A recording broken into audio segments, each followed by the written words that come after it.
Okay, I just wanted to take a minute and walk you through my website briefly, and to just kind of show you the culmination of what's been going on these last few weeks. I've actually really enjoyed this class. I feel like it's something that has been project based, and I've loved kind of the challenges of working through it and having to kind of figure things out. And it's made me really evaluate the way that I'm doing some of the things in my own classroom, especially teaching high school, teenagers, where they enjoy the technology. And I think that this is a really great way to get them to kind of maybe try something different, and to really, I don't know, struggle through it a little bit. So when I first designed my website, I wanted to do it with just kind of a professional platform. I thought this would be a really great way to add to my resume, in the future with any potential jobs that I may be interested in, or just being able to kind of develop it and post it on my own school website, for people to just dig a little deeper into me personally, and professionally. I think that that's really important. So the very first thing that I did here, is I kind of put the quote because I just love this idea: one book, one pen, one child, and one teacher can change the world. I thought that it was a really solid, it kind of grabbed everything and wrapped it up nice and pretty. Then I have my bio page where I give a little bit about myself and who I am as a teacher. And then I also gave some personal information. For my resources, I was worried for a second. For my resources, I really did attempt to focus a lot on English, and I stayed within that realm of English education.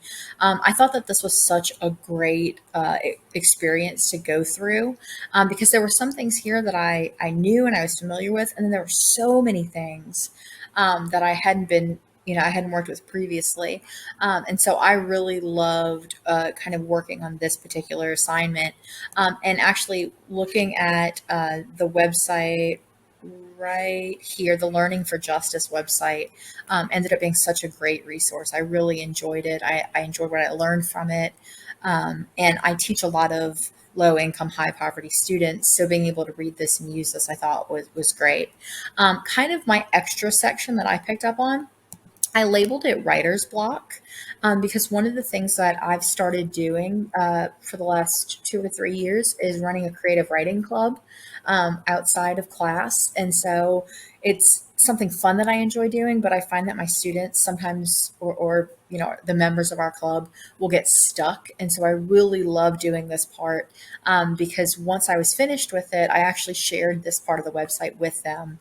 And I love the prompt generators. I just thought that that was such a great, fun experience. So I thought that that was kind of neat because it wasn't all just English as in me teaching. I also kind of pulled in an extracurricular and something that I do kind of on the side. For the technology projects, the digital storytelling was probably my favorite. It is the most challenging thing I did, especially doing it like while I was in the middle of dealing with COVID was kind of crazy. But I love the idea of the storytelling. I learned very quickly how much we don't tend to use Creative Commons and how much harder it is. Like Google has made us lazy. And so to really have to go look for some of these Creative Commons was tough. I had an idea of what I wanted. I was specifically looking for some of those videos. I knew I wanted videos of the McCarthy trials, and so I had to work to really find that. But I am incredibly proud of this. When I go back to school on Monday, I start the Crucible, so I'm excited to use it as part of that historical aspect. Because if I was going to do storytelling, I wanted it to be something that I could actually use for my students. I also kind of want to modify it a little bit and try to see if I can get them to do something similar, because I think digging through and having to do the research on it was great. I loved it. I have my PLN and my PLE. I thought that this was such a great tool to go through and constantly have to update, to the point that I even shared it with my mentee because I liked it so much, and I like this idea of really having to evaluate our personal learning networks. I thought that that was a really interesting piece, and so I went through and I shared this with her at the bottom and told her to start thinking about it herself. That it's not something I have to do just because I'm a year 9 teacher. I think it could be incredibly helpful. In going through and really looking at this section, this was such a challenge for me, only because I tend to use a lot of the Twitter and Reddit and anything along those lines. It tends to be much more personal. And so having to kind of flip it on its head and use it more educationally was just different. And I liked it. In looking at the blogs, I ended up looking at Lauren Randazzo's solutions for the secondary classroom. And you can see in my reflection, I mean, she just offered so many great things. It really was just kind of a gem that I stumbled upon, and I loved it. Also, looking at the Twitter has been fun. I have not been active on Twitter. I have an account for my classroom where I would post funny little things that my students would say. So having one that I could use professionally has been nice, and it's actually been great because it's just filtered what I've been following. So it's kind of just this whole other area of teaching and communication and collaboration and networking that I haven't been able to use before. So I enjoyed that. And I think that that's something that's going to help tremendously in the future. For my website evaluations, I did Read, Write, Think.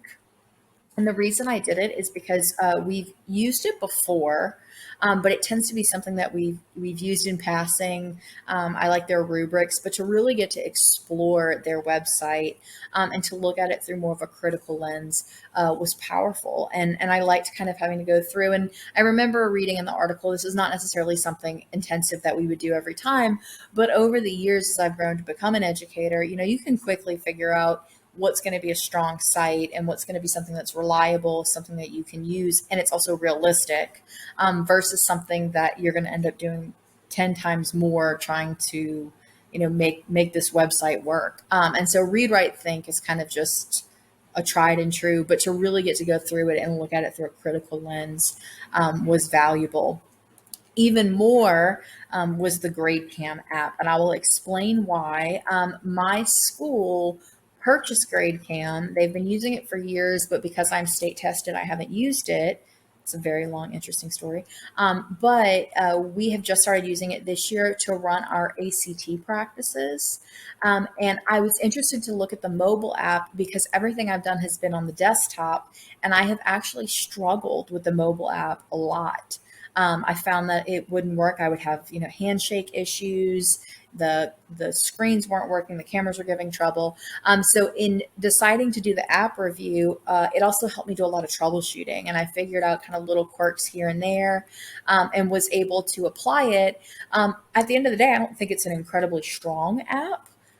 But I do think it is just another factor that ties in. I think the GradeCam program is awesome, but I think their app kind of just needs a little bit of work here and there. At the very bottom, I have the link to my tech blog, which has been fun. I really have enjoyed it. I've never really been a blog person, which sounds crazy because I'm such an English person. But I have really, really enjoyed it to the point that I've debated. I think I'm going to continue it because I like it so much and kind of want to continue it as I keep moving through the LSU online program for ed tech. I think one of my biggest takeaways, and I remember reading this in an article, and it talked about how sometimes we get so excited about technology that we jump on the train and we try to get our students to do things.